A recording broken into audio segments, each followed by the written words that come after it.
Oi, gente, tudo bom? Vamos lá para a nossa vista, então, de saúde mental, ok? Bom, nessa daqui, gente, quando você faz no celular, também super dá para fazer. Quando vocês virem que é esse formato aqui, ó, que eu tenho palavras aqui e que eu tenho um monte de coisa escrita em cima, vocês têm que vir atrás dessa barrinha aqui, ó, onde eu tô mexendo com o mouse, tá vendo? Essa barrinha aqui, ela mexe para que você consiga ler o que tá nessa parte aqui, tá bom? Então vamos começar, ó. Eu tenho aqui, relacione as colunas. Eu tenho a palavra angústia, eu tenho a palavra insegurança, eu tenho a palavra decepção, eu tenho a palavra euforia e eu tenho a palavra agressividade. Eu preciso relacionar com essas colunas aqui, ok? Então vamos ler essa primeira coluna para ver qual que encaixa nessas 5 palavras. Quando há uma diferença entre aquilo que a gente esperava e aquilo que realmente aconteceu, seja algo que envolve outras pessoas ou somente nós mesmos, tá? Então, quando acontece uma diferença entre aquilo que a gente queria, né, e aquilo que realmente aconteceu, nós podemos ter o quê? Uma decepção. E aí a gente fala, nossa, eu fiquei decepcionada com aquilo que aconteceu. Ou, nossa, eu fiquei decepcionada com aquela pessoa, porque eu esperava que ela ia me tratar bem, ela me tratou mal. Ou, nossa, eu fiquei decepcionada comigo mesmo, porque eu achei que eu ia bem naquele exame, não fui, né? E assim por diante, tá bom? Segunda coluna. Trata-se de uma reação natural humana, mas quando se converte num desvio de comportamento, né, que se converte num desvio de comportamento quando é excessiva. Então é uma coisa normal de todo mundo, mas se for de uma forma excessiva, eu vou ter um desvio de comportamento, né? Então nesse caso aqui, gente, é agressividade, tá? Ter essa agressividade é normal. Por exemplo, se alguém insulta seu filho, se alguém, né, na escola a gente falava que a gente podia bater nas pessoas que xingavam a mãe da gente, né? Aí xingou minha mãe, professora, né? Então, isso é normal. A gente se manifesta desse jeito para defender quem a gente ama e tudo mais, né? Dificilmente você vai defender alguém que você ama, né, sendo educado com quem tá agredindo, né, essa pessoa que você ama. Então, isso é normal. O problema é que às vezes as pessoas excedem isso e elas acabam exagerando, tendo reações discrepantes com o que realmente está acontecendo, tá? Bom, outra coluna aqui, ó. Estado de humor exaltado numa manifestação desproporcional aos eventos da vida, acompanhado de um aumento da energia, irritabilidade, redução da necessidade de sono, aceleração do fluxo de ideias e da fala. Aqui eu estou falando da euforia, ok? Se vocês pegarem lá o material de psicopatologia, vocês vão ver, né, que tem que a bipolaridade ela vai da euforia à depressão, né? Então, a euforia ela vai além do bom humor, né? Não é você dizer que uma pessoa que está sempre bem-humorada é uma pessoa eufórica. Não.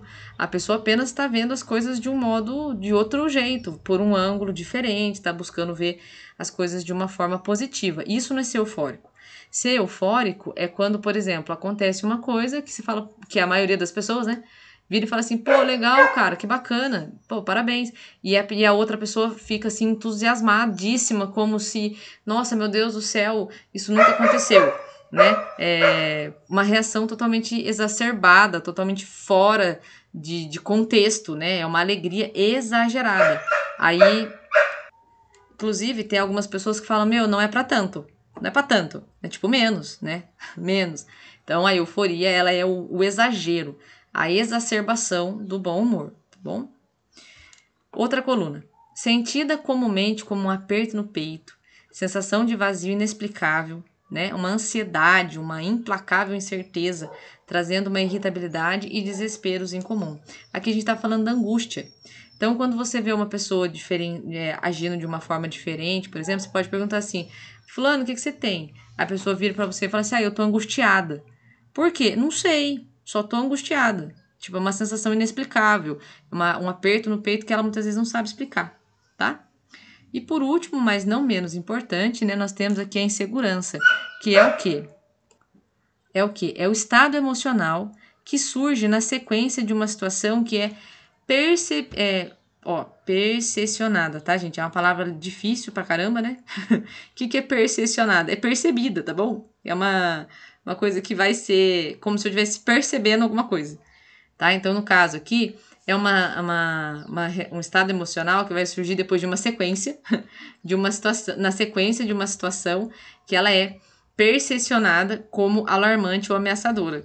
Então, se eu viro para a prova, né? As provas em si, para o aluno, e todo aluno, tá, gente? Não tô falando que são apenas alguns. Por exemplo, se você pôr um professor para fazer uma prova, que não foi ele que montou, obviamente, né?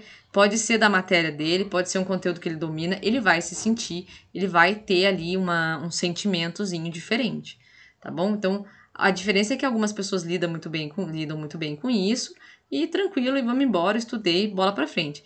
Só que a insegurança, nesse caso aqui, ela às vezes impede a pessoa de fazer muitas coisas, né? Então, tem muitas pessoas que não dirigem porque tem medo de dirigir, então toda vez que vai para tirar a habilitação, se depara com essa situação de ter que pegar trânsito, de não sei o quê.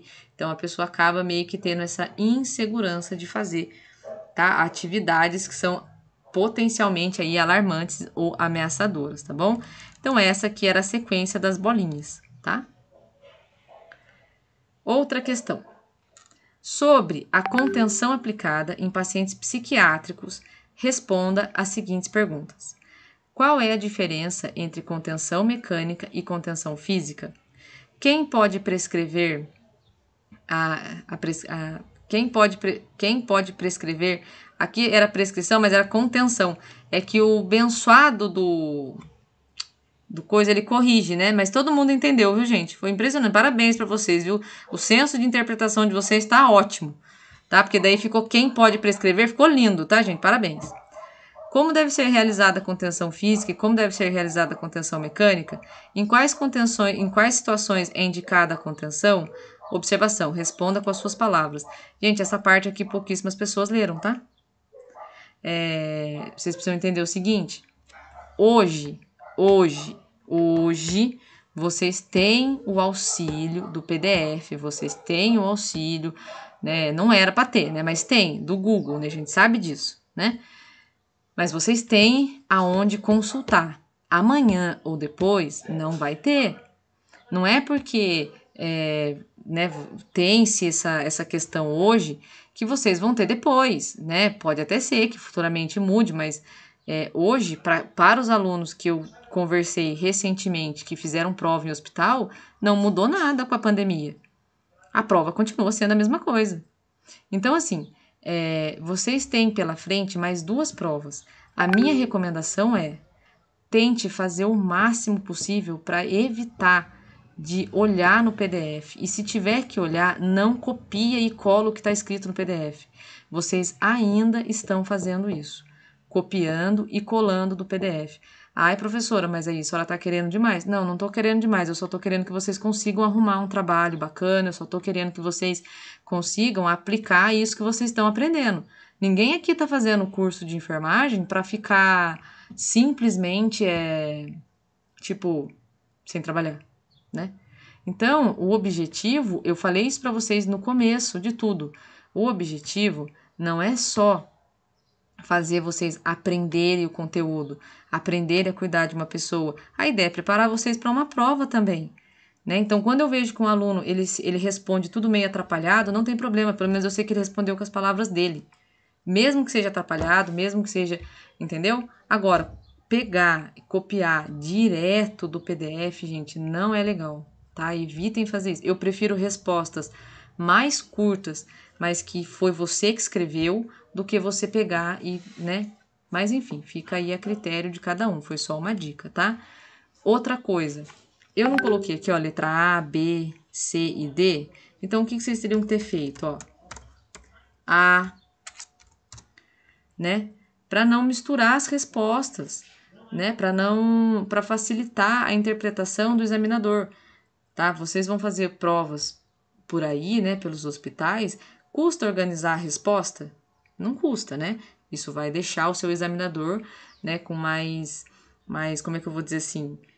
Vai ser melhor o entendimento da sua resposta. Tá bom? Então, qual que é a diferença da contenção mecânica e da contenção física? Simplesmente assim, ó. A física realizada com profissionais. Opa. Deixa eu arrumar aqui, gente. Segurando o paciente no solo e a mecânica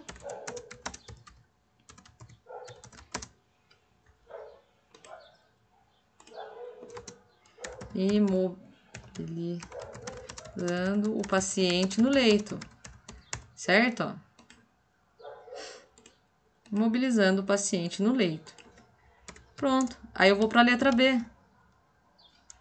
Ó, letra B, né? Por que eu não posso fazer isso? Ai, professora, mas eu não tenho tempo. Bom, então se você fizer uma resposta totalmente embaralhada, que o seu examinador não consiga interpretar a sua resposta, né? Também fica mais complicado, né? Porque eu não sei o que você está respondendo, fica difícil. Eu, aqui, professora, que tem, né, que a gente tem a mão no coração, é uma coisa. O seu examinador no hospital, ele pode não estar com a mão no coração aquele dia, né? O mesmo eu falo da letra, né? Cuidado com a letra, né? O seu examinador, ele pode não estar com a mão no coração aquele dia para fazer esforço para entender sua letra. Então, letra B. Quem pode prescrever a contenção, no caso, né? O médico e, na ausência, em situações de urgência e emergência, o enfermeiro, tá? Um monte de gente esqueceu do enfermeiro, tá, gente? Bastante gente esqueceu do enfermeiro, tá? Bastantão. Teve gente que esqueceu do médico, mas o médico não tem problema. Mas esquecer do enfermeiro, sacanagem, né? O enfermeiro também pode prescrever. Aí aqui, ó, na letra C, tá perguntando assim, como é realizada a contenção física e como deve ser realizada a contenção mecânica. Olha que simples, ó. Física. No mínimo 5 pessoas, uma em cada membro e uma no tronco, tá? 5 pessoas, uma em cada membro, uma no tronco. Seguram e imobilizam o paciente no solo. Nossa, hoje tá difícil, hein? A mão da gente fica meio mole, né? Aí, ó, simples assim. Mecânica. Observem que existe uma diferença, tá? Entre a resposta da A e a resposta da C.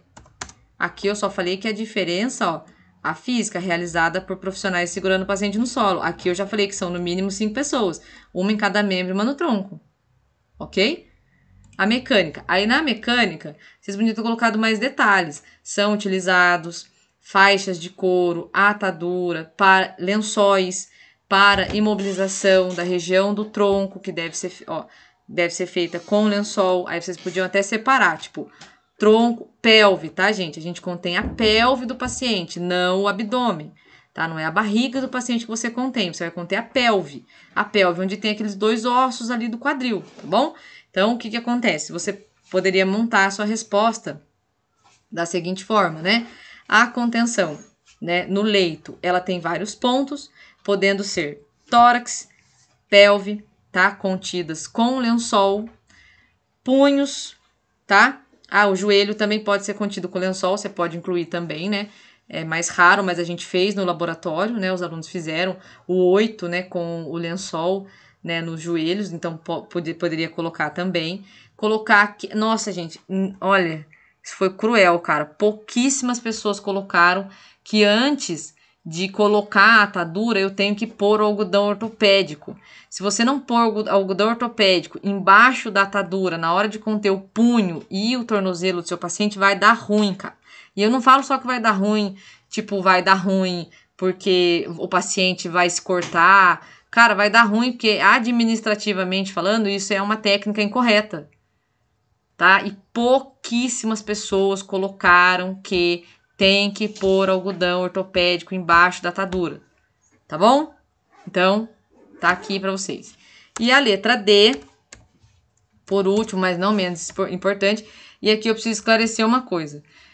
Gente, a contenção, ela só é prescrita quando o paciente, ele apresenta risco para si e para terceiros. O paciente não é contido se ele ficar andando de um lado para o outro. Porque quando você coloca só que o paciente, por exemplo, assim, o paciente apresentou agitação psicomotora. Bom, agitação psicomotora pode ser ele ficar batendo palma, pode ser ele ficar andando de um lado para o outro, pode ficar ele chacoalhando a cabeça, pode ficar ele se... Entendeu? Aí, isso é agitação. Eu não vou conter o paciente porque ele tá batendo palma, porque ele tá me irritando. Não.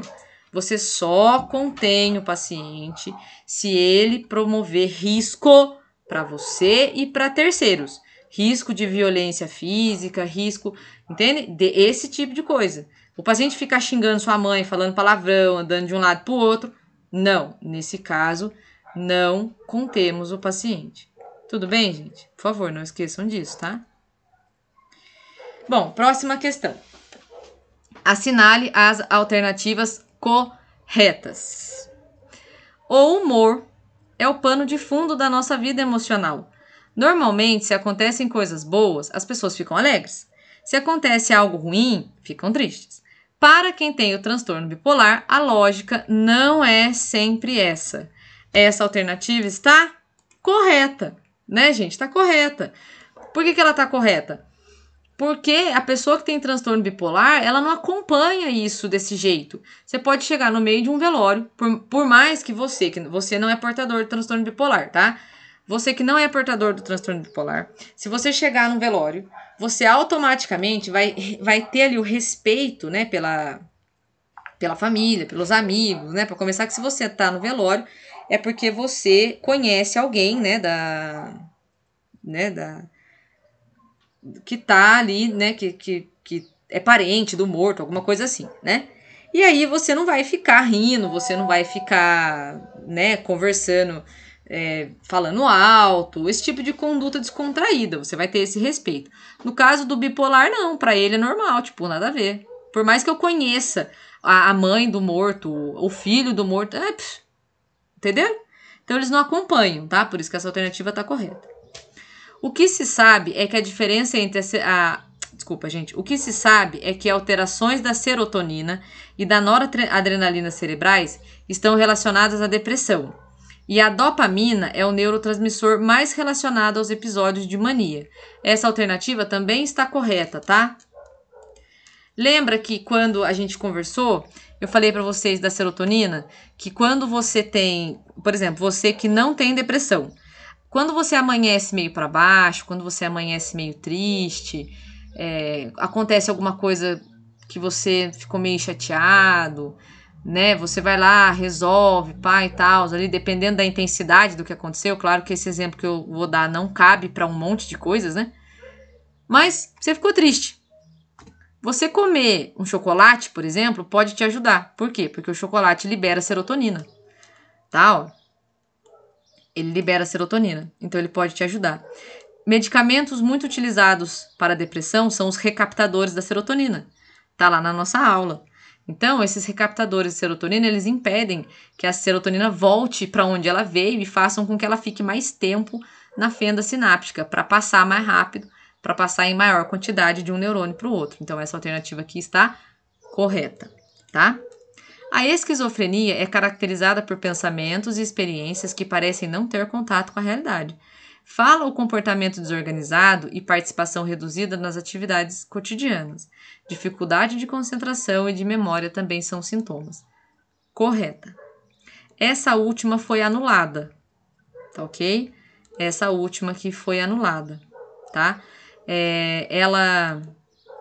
Essa aqui, né, falando do transtorno do pânico, por que ela tá anulada? Porque no slide, o corretor, de novo, né? Gente, eu tenho erro de português, tá? No slide. Se vocês virem erro de português, é meu. Erro de palavra é do corretor, do programa lá, tá? O transtorno, lá no PDF de psicopatologias, por mais que eu digitasse transtorno de pânico, se ele entende que tá errado, ele corrige, tá? Então, no PDF de psicopatologias, tem um slide que tá chamando de síndrome do pânico.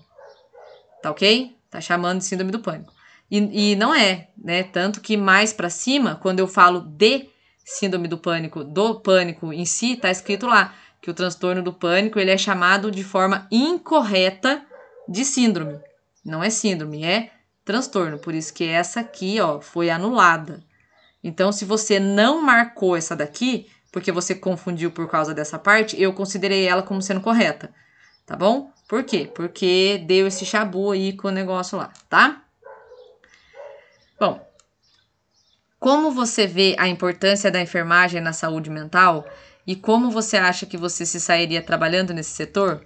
Aqui eu achei que teve gente que deu umas respostas muito legal, tá? Teve um pessoal que abriu o coração mesmo para falar a respeito, né, da enfermagem. Eu até passei da hora de dormir lendo essa resposta. Hora de dormir é ótimo, né? Mas eu até passei mesmo, né? A gente coloca um horário, né, pra gente corrigir. Bom, vou corrigir até tal hora, depois eu continuo amanhã. Mas nesse caso aqui eu fiquei, tá? Eu passei da hora lendo, porque eu achei bem interessante as respostas aí que eu recebi, tá? Essa questão, todo mundo tirou meio, porque ela tem essa parte que é mais uma resposta pessoal, né? Como você se sairia trabalhando, né? Bacana que vários alunos colocaram que até gostaram, mas eu achei interessante também o fato de um monte de aluno colocar que não gostou, que não trabalharia. Por quê? Porque essa é uma parte importante do crescimento profissional de vocês. Reconhecer qual setor eu fico confortável e qual setor não. Porque o que acontece, gente? Aí você vai falar para mim assim, professora, se for o único emprego que eu tiver, claro que eu vou pegar, não vou ficar escolhendo. Tudo bem, aí não é esse o ponto. Mas se você puder escolher, o legal é você trabalhar sim, aonde você tem afinidade, aonde você tem afinco, aonde você se sente confortável, né?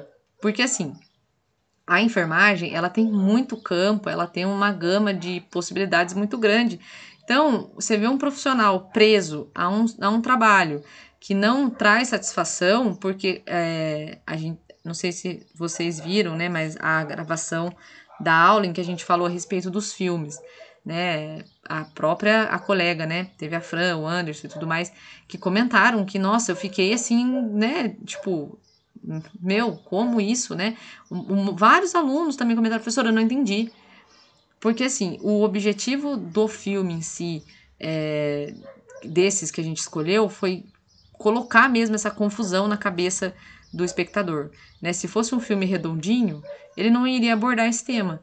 Por quê? Porque a saúde mental em si, ela é confusa, né? Não dá para você colocar dois pesos, não dá para você colocar, tipo, que existe certo, errado e que não tem nada no meio, né? Não tem como isso, né? O que eu quero dizer é que, assim, você tem que ter um olhar além, você tem que ter uma percepção diferenciada e isso, às vezes, incomoda as pessoas. E a gente reconhecer o que nos incomoda é muito importante, tá? Então, achei bem interessante essa questão aqui. Bom, assinale a alternativa incorreta. Freud sugeriu que durante o estágio fálico, o foco primário da libido está nas genitais. Nessa idade, as crianças também começam, tá, a descobrir as diferenças entre o homem e a mulher. Então, essa aqui está correta, né? Então, é o nome do estágio em que a criança começa a querer entrar no banheiro das meninas e os meninos, né, e cada um quer entrar no banheiro do outro. É esse estágio aqui, tá? Durante o estágio anal, Freud acreditava que o foco principal da libido era controlar os movimentos da bexiga e do intestino. O principal conflito nesse estágio é o treinamento de toalete. A criança precisa aprender a controlar suas necessidades corporais. Está correto também, tá? Então, esse estágio aqui tá ok. Durante o estágio genital, o superego continua a se desenvolver, enquanto as energias do id são suprimidas. As crianças desenvolvem habilidades sociais, valores e relacionamento com colegas, né, e adultos fora da família. Bom, nessa aqui, gente, tá errado, porque não é estágio genital, é estágio latente, tá ok? Então, durante esse estágio latente, tá? Aquelas birra, aqueles comportamentos, né, que são aí dominados pelo id, né, que a gente viu na aula que a gente falou sobre o Freud, né? Elas vão diminuindo. Então, é quando a gente vira para a criança e fala, meu, com esse tamanho você fazendo essa birra, né? Então, nesse período aqui, a criança, ela quer fazer amiguinho, quer ir na casa do amiguinho, ela fica feliz da vida quando o amiguinho liga para ela, e esse tipo de coisa, sabe? Então, é o contato com as demais pessoas, ela não tá tão preocupada nessa parte sexual, tá bom? Então, essa aqui está incorreta. Por quê? Porque não é estágio genital, é estágio latente. O principal conflito no estágio oral é o processo de desmame. A criança deve se tornar menos dependente dos cuidadores, né? E se acontece uma fixação nesse estágio, o Freud acreditava que os indivíduos teriam problemas, né, com dependência ou agressão. A fixação oral pode causar problemas, né, em beber, comer, fumar e roer unhas. Então, a alternativa que estava incorreta era essa daqui, tá? Bom, de novo, aqui esse esqueminha de colunas e linhas, tá? Então, a gente tem neurônio, bainha de mielina, neurotransmissor e sinapse. Então, vamos ver o que é cada uma delas, tá? Bom, conjunto de dobras múltiplas. Sua função é proteger o axônio. Além disso, ela também acelera a velocidade de condução nos impulsos nervosos. Eu estou falando da bainha de mielina, né? Célula cerebral é o neurônio. Região localizada entre neurônios, onde agem os neurotransmissores, mediadores químicos, transmitindo o impulso nervoso de um neurônio para o outro, ou de um neurônio para uma célula muscular ou glandular. Eu estou falando da sinapse, né? Então, uma região entre um neurônio e outro é a sinapse. São substâncias químicas que as células cerebrais usam para se comunicar entre si, neurotransmissores, tá? Então, tá aqui a resposta das bolinhas. Aqui você devia pôr o seu nome, tá bom? Qual é a regra muito importante, que foi muito frisada na aula sobre o tratamento farmacológico da depressão? Gente, é aquela regra de que a pessoa não pode interromper o tratamento por conta própria, mas que tem um detalhe, ela tem que manter a mesma dosagem farmacológica que ela está tomando durante o tratamento por pelo menos 6 meses depois da remissão dos sintomas. Então, por exemplo, eu até dei o exemplo daquela pessoa que não queria sair do quarto. Então, ela não queria sair do quarto, aí ela começou a fazer tratamento. Começou a tomar um determinado remédio. Aí, de repente, assim, aos pouquinhos, ela começa a querer sair do quarto, ela começa a fazer pequenas coisas. Quando ela sente uma melhora significativa no quadro dela, a gente começa a contar que houve uma remissão aí da doença. A partir dessa melhora significativa que essa pessoa teve, ela tem que manter o mesmo tratamento por pelo menos 6 meses, ok? Pelo menos 6 meses. Depois que passaram esses 6 meses, eu não posso parar de tomar o remédio automaticamente, né? O médico vai propor um desmame. Ou ele vai diminuir a dosagem, ou ele vai diminuir a frequência com que ela toma. Então, se ela toma de manhã, de tarde, de noite o remédio, depois desses 6 meses, né, desse processo aí, depois da remissão, né, dos sintomas. Então, se ela toma de manhã, de tarde, de noite, depois desse processo ela pode tomar de manhã e à noite, ela pode tomar só à tarde, pode tomar uma dosagem menor. Tem que ser feito um desmame, não pode tirar de uma vez. Essa é uma regra muito importante que eu pedi para vocês gravarem, porque é uma informação que está perto da gente. Então, hoje é muito comum, né? A depressão é o mal do século, vamos dizer assim. Então, existe grande chance de você conhecer alguém com depressão que está fazendo tratamento. E aí, saber dessa informação é muito importante, tá? Então, tá aqui para vocês. Complete as lacunas. Essa daqui, gente, eu vou anular essa última, ó. Sabe por quê? Porque misturou as informações. Então, essa aqui valia 1 ponto, cada lacuna valia 0,25. Então, quem acertou 1 é porque eu considerei essa daqui, ok? Como sendo correta, porque ela acabou que, né, ela misturou. Muitos alunos acertaram. Mas quando eu fiz a formatação, ficou legalzinho. Depois ele bugou tudo, tá? Então, vamos ver aqui, ó. Pode durar meses ou anos, com gatilhos que podem trazer de volta a memória de um trauma, né? De um trauma. Então, se eu tô falando memórias de um trauma, essa lacuna aqui, o que é? O estresse pós-traumático, tá bom? Aqui, ó. chamada incorretamente de síndrome ou transtorno do pânico, tá bom? Então, por isso que eu anulei aquela questão lá de cima. É uma doença que afeta cerca de 1,2% da população. Aí vem aqui, ó. Pode ocorrer em decorrência de uma doença psiquiátrica como a esquizofrenia. Então, é a psicose, né? A pessoa pode ficar psicótica, né? Depois, né, de um episódio aí, de uma decorrência da esquizofrenia. Mas aí o que acontece? Por que eu anulei a outra? Porque daí ela já emenda aqui, entendeu? Daí bugou tudo. Então, eu considerei, né? Se você errou, é porque você errou uma dessas três, ó. Tá? Se você não tirou um, é porque uma dessas três aqui tá errada. Porque essa aqui, todo mundo tirou... Se você errou todas, essa aqui você tirou 0,25 porque foi anulada. Bom? Sobre a reforma psiquiátrica, descreva com o máximo de detalhes a sua impressão sobre esse processo. Aqui, gente, é uma questão bem extensa, né? Então, eu vi que teve alunos que responderam, assim, tipo, uma coisa bem enriquecida, que pegou praticamente a história inteira. Teve aluno que citou até o museu lá que tem em Barbacena. Teve a galera que citou o Juqueri. Então, essa questão aqui, né, ela tinha potencial aí para, né, para ser bem extensa. E teve aluno que foi mais econômico, né? Daí eu não sei se é porque perdeu essa aula, enfim. Mas a reforma psiquiátrica, ela veio em decorrência daquele tratamento desumano que as pessoas recebiam, né? Que a gente falou bastante, né? Falamos de Barbacena e do Juqueri, né? Mas a gente sabe que tem outros. E aí o pessoal que assistiu o Bicho de Sete Cabeças, e até foi uma recomendação dos colegas e minha também, para que todo mundo assistisse, ele trata justamente essa parte. E aí, como a colega que bem colocou, né, que falou a respeito do filme do Bicho de Sete Cabeças, ela coloca o quê? Que o neto, né, porque assim, tem o filme, que é o Bicho de Sete Cabeças, e tem o livro.